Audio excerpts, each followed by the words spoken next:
नाज़रीन आदाब, खबरनामे के साथ आप सबसे रूबरू हूं मैं हिना जुबैर। सबसे पहले इस वक्त की हेडलाइंस पर एक नजर डालेंगे। शुरुआत करेंगे बेहद अहम खबर के साथ। ऑगस्टा वेस्टलैंड केस के अहम मुलजिम मिशेल की सीबीआई तहवील आज खत्म हो रही है और मिशेल को आज दिल्ली के पटियाला हाउस कोर्ट में पेश भी किया जाना है। मिशेल की जमानत की अर्जी पर समाअत शुरू हो गई है। सीबीआई पूछताछ के लिए मिशेल की मजीद तहवील की मांग कर सकती है, लेकिन मिशेल का वकील उसकी जमानत की अपील कर रहा है। वकील ने मिशेल की खराबी सेहत का यहां पर हवाला दिया है और गुज़िश्ता सुनवाई में भी सीबीआई ने कहा था कि मिशेल ने फिजाई के कुछ ऑफिसर्स को 92 लाख रुपए दिए थे। सीबीआई ने यह भी कहा था कि इस केस से मुताल्लिक छानबीन के लिए कुछ दस्तावेजात पर तफ्तीश करना जरूरी है। और मजीद अपडेट के लिए सीधे रुख करेंगे दिल्ली का, जहां मौजूद हैं हमारे साथी सुशील पांडे। सुशील, काफी अहम केस है, क्या कुछ अपडेट? देखिए, साफ तौर से मिशेल की जमानत अर्जी पर फिलहाल आज सुनवाई हो रही है पटियाला हाउस कोर्ट की सीबीआई अदालत में। साथ ही साथ मिशेल की आज कस्टडी भी खत्म हो रही है, तो सीबीआई उनको थोड़ी देर में पेश भी कर सकती है। लेकिन जो अल्जो के जोसेफ हैं, जो मिशेल के एडवोकेट हैं, उन्होंने साफ तौर से ये कहा कि वो सीबीआई की हर जांच में सहयोग कर रहे हैं। 25 फरवरी 2017 को उन्होंने सीबीआई को पत्र लिखकर ये बताया था कि वो सीबीआई के हर उस जांच में सहयोग करेंगे। बावजूद इसके सीबीआई उन्हें लगातार परेशान कर रही है।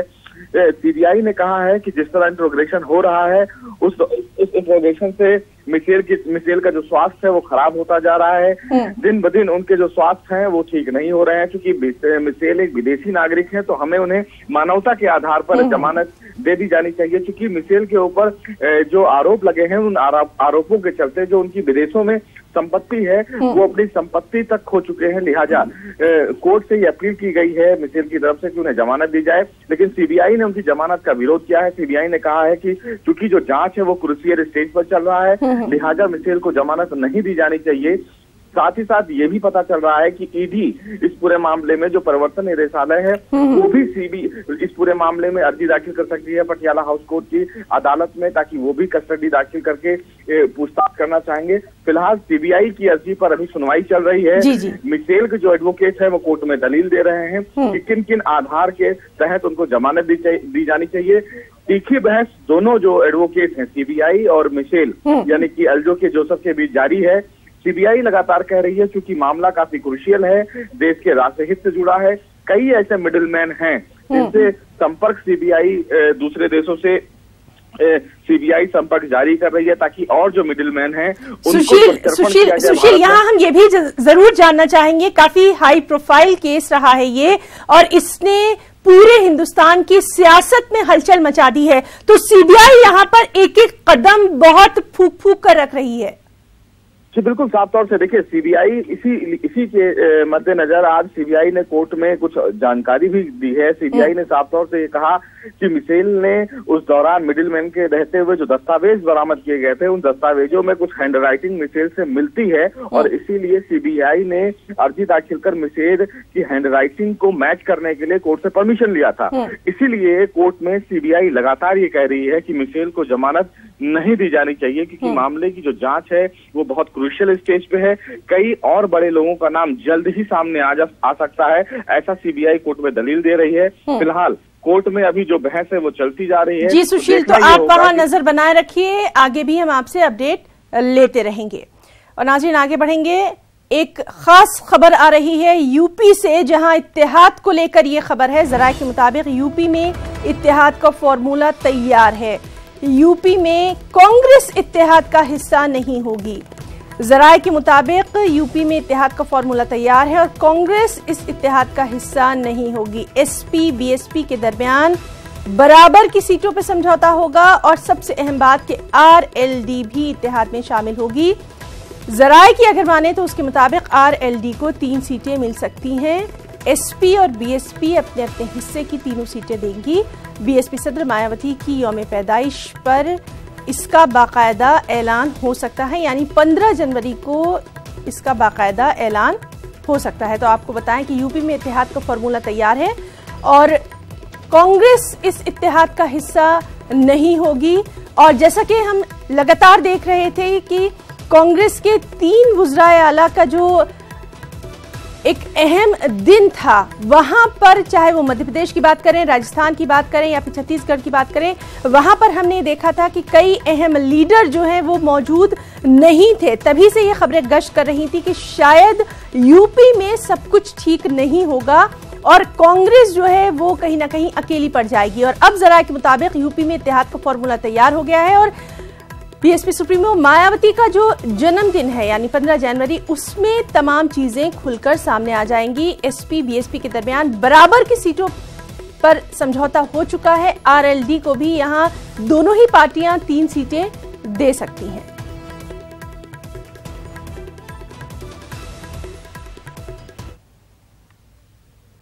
तमिलनाडु के कोयम्बटूर में एनआईए ने एसडीपीआई के 2 कारकुनों की रिहाइशगाह पर छापेमारी की है। एनआईए ने आशिक और अनवर के घर पर छापा मारा है। वाज़ेह रहे कि आशिक और अनवर पर हिंदू शिद्दत पसंद लीडरों के कत्ल की साजिश रचने का इल्जाम है। इस मामले में एनआईए ने अभी तक 5 लोगों को गिरफ्तार भी किया है।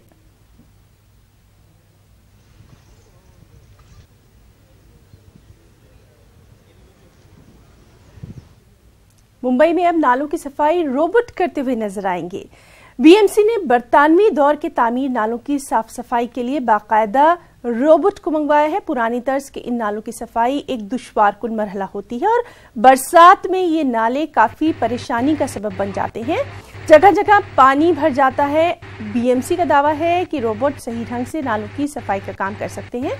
इससे एक और फायदा होगा कि नालों से निकलने वाली जो जहरीली गैस है उससे इन नालों की सफाई करने वाले मजदूरों की जान को खतरा नहीं होगा, क्योंकि रोबोट को तो रिमोट कंट्रोल से चलाया जाएगा। इसमें नस्ब सीसीटीवी कैमरे से ये भी पता लगाया जा सकता है कि आखिर नाले में कितनी गंदगी है, उसको सफाई के लिए और कितनी मशक्कत दरकार होगी। तो टेक्नोलॉजी का सही इस्तेमाल यहाँ बीएमसी करती दिखाई दे रही है।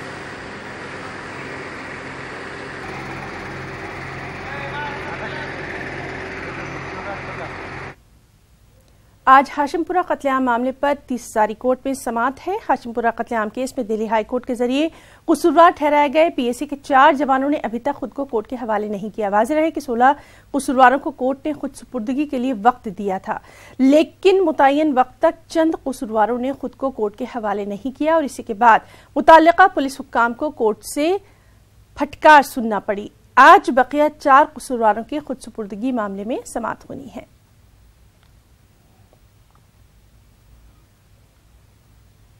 यूपी के शाहजहांपुर में सरकारी मुलाजिम की खुदकुशी मामले में इंकिशाफ हुआ। महलूक मुलाजिम डिप्टी ज़रई डायरेक्टर का अर्दली था। महलूक मुलाजिम ने मरने से पहले अपने हाथ पर लिखा कि साहब उसको बहुत परेशान करते हैं। महलूक के अहले खाना ने भी डिप्टी ज़रई डायरेक्टर पर हिरासत करने का इल्जाम लगाया। फिलहाल इस पूरे मामले की जांच का हुक्म दे दिया गया है। वाज़ेह है कि सरकारी मुलाजिम ने कल ट्रेन के सामने जान दे दी थी।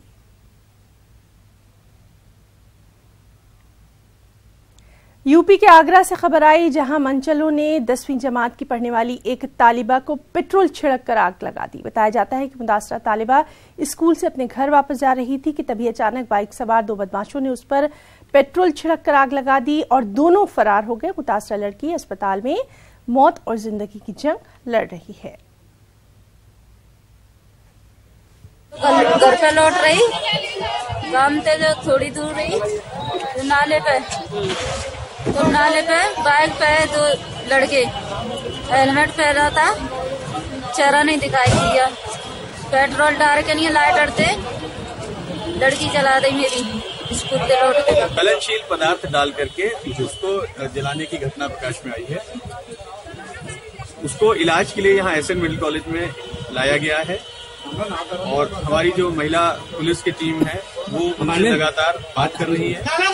इसके पीछे क्या कारण हो सकता है ये जानने की कोशिश कर रही है।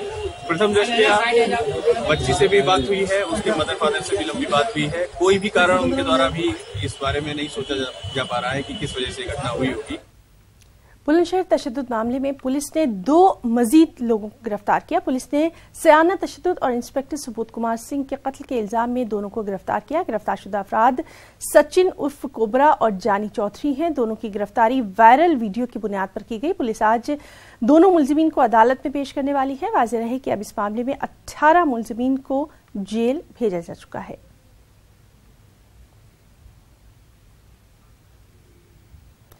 जम्मू कश्मीर से बड़ी खबर, जहां आज का दिन काफी अहम साबित हो सकता है। गवर्नर सत्यपाल मलिक की सिफारिश पर आज से रियासत में सदराज लागू हो सकता है।